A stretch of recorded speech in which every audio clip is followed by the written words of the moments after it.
Hello guys and welcome to my YouTube channel. Today I am solving some of the problems of unit and dimension that were asked in JEE Main 2025 January attempt.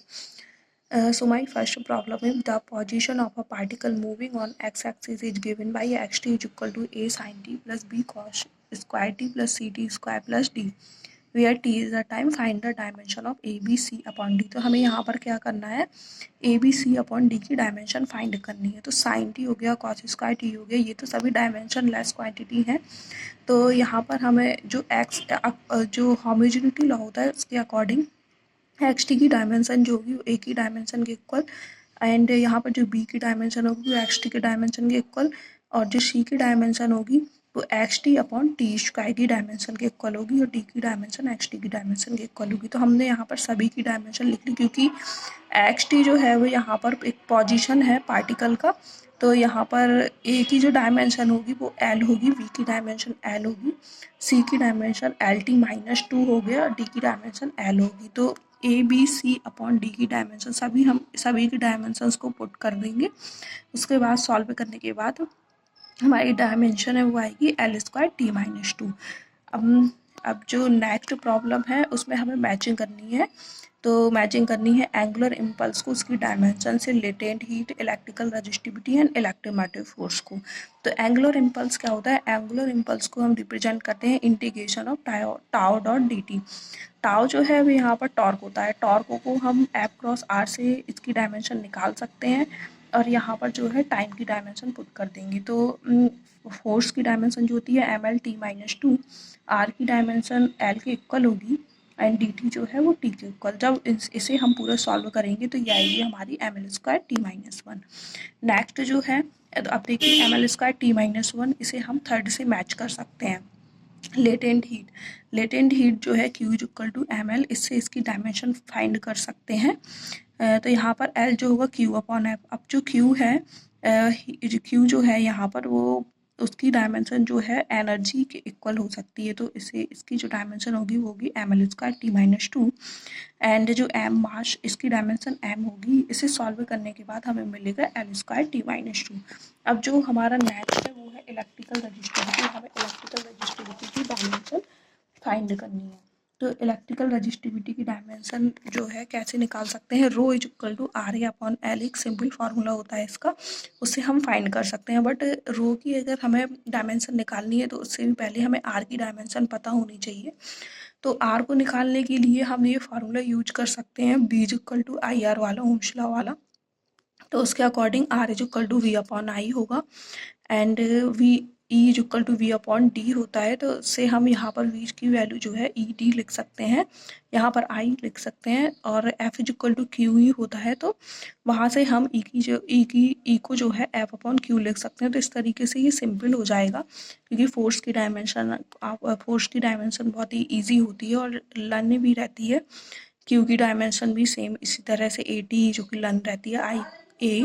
तो इस तरीके से हम इन सभी के dimension को put कर देंगे, और जो रेजिस्टेंस होगा उसकी डायमेंशन आएगी M L square A minus two T minus three. अब यहाँ पर रजिस्टिविटी जो है उसकी डायमेंशन हमें यदि निकालनी है तो सभी की डायमेंशन को हम rho is equal to R A upon L वाले फॉर्मूले में पुट कर देंगे. सभी की डायमेंशन को पुट करने के बाद हमें मिलेगा M L Q A minus two T minus Q. तो अब M L Q A minus two T minus Q जो है वो हमें शायद, हाँ, M L Q T minus A minus two है जो कि फोर्थ में है, तो हम इसे फोर्थ से मैच कर सकते हैं. अब हमें नेक्स्ट जो फाइंड करना है वो है हमारा इलेक्ट्रोमोटिव फोर्स. तो इलेक्ट्रोमोटिव फोर्स की जो डायमेंशन है वो उसके दो फार्मूले हैं, E is equal to minus N D phi upon D T. या तो इससे फाइंड कर सकते हैं या फिर E is equal to I R से.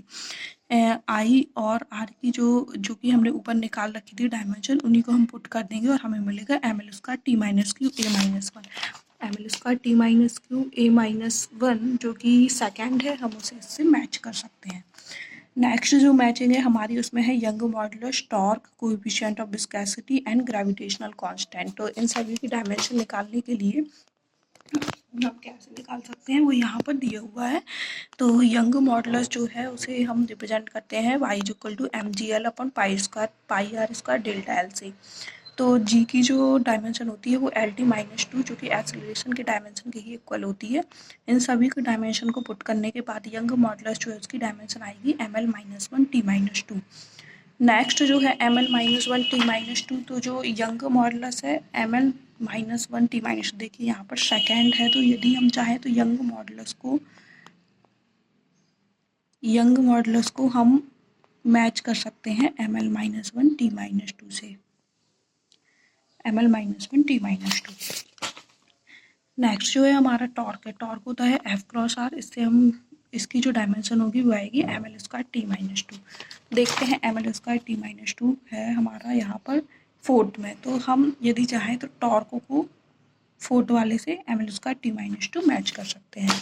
नेक्स्ट जो है हमारा कोएफिशिएंट ऑफ विस्कोसिटी, जो कि F=6 पाईटा RV स्टोक्स लॉ से इजीली से फाइंड कर सकते हैं, जो कि यहाँ पर फोर्स की डायमेंशन पुट करने के बाद R की डायमेंशन, रेडियस जो होती है उसकी डायमेंशन पुट करने के बाद V, LT-1 इन सभी को पुट करने के बाद हमें मिलेगा ML-1T-1। तो ML-1T-1 जो कि हमारा फर्स्ट है उससे मैच कर सकते हैं। नेक्स्ट जो है हमारा ग्रेविटेशनल कांस्टेंट, ग्रेविटेशनल कांस्टेंट को फाइंड कर सकते हैं F=G m1 × m2/r² से।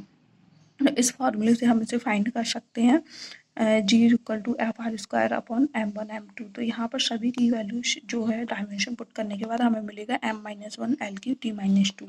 तो M-1 जो कि हमारा बचा हुआ था M-1 L3T-2, तो जो फोर्थ वाला है उसे थर्ड वाले से मैच कर देंगे। तो ये हमारा हो गया। अब नेक्स्ट जो हमारा प्रॉब्लम है वो है the expression given below shows the variation of velocity with time. तो यहाँ पर जो वेलोसिटी है उसका टाइम के साथ वेरिएशन का एक एक्सप्रेशन दिया हुआ है, जो कि है V=AT² + BT/C+T। तो हमें यहाँ पर क्या करना है, हमें डायमेंशन फाइंड करनी है AB और ABC की, इन तीनों का ही मल्टीप्लिकेशन। तो ए की डायमेंशन जो होगी वो किसके इक्वल होगी, VT-2 इसकी डायमेंशन के इक्वल होगी, क्योंकि यदि ये इसमें ऐड है तो इसकी डायमेंशन इस पूरे की डायमेंशन जो होगी सेम ही होगी। तो इसलिए ए की जो डायमेंशन होगी वो होगी VT-2 के डायमेंशन के इक्वल। V जो है वेलोसिटी है, इसकी डायमेंशन LT-1 T-2, तो ये आएगा हमारा LT-Q। अब हमें यदि C की डायमेंशन फाइंड करनी है, यदि इसमें ऐड है तो इसका मतलब है जो C की डायमेंशन होगी वो टाइम की डायमेंशन के ही इक्वल होगी। तो सिंपली इसकी डायमेंशन को T राइट कर सकते हैं। अब B की डायमेंशन फाइंड करनी है हमें यहाँ पर, तो ये जो पूरा एक्सप्रेशन है VT/C+T, इसकी डायमेंशन वेलोसिटी की डायमेंशन के इक्वल होगी। तो यहाँ पर जो T है वो नीचे वाले जो T की डायमेंशन होगी उससे कैंसिल हो जाएगा, तो V की डायमेंशन जो होगी वेलोसिटी के डायमेंशन के ही इक्वल होगी। अब इन तीनों का ही हम तो वेलोसिटी की डायमेंशन यहाँ पर राइट कर देंगे LT-1, तीनों का ही मल्टीप्लाई करने के बाद हमें मिलेगा L²T-2, जिसे हम राइट कर सकते हैं M0 L²T-Q। तो ये कुछ प्रॉब्लम्स थे जो कि JEE मेन 2025 अटेम्प्ट में पूछे गए थे जनवरी वाले में। तो thank you very much, please share and subscribe my YouTube channel for further updates.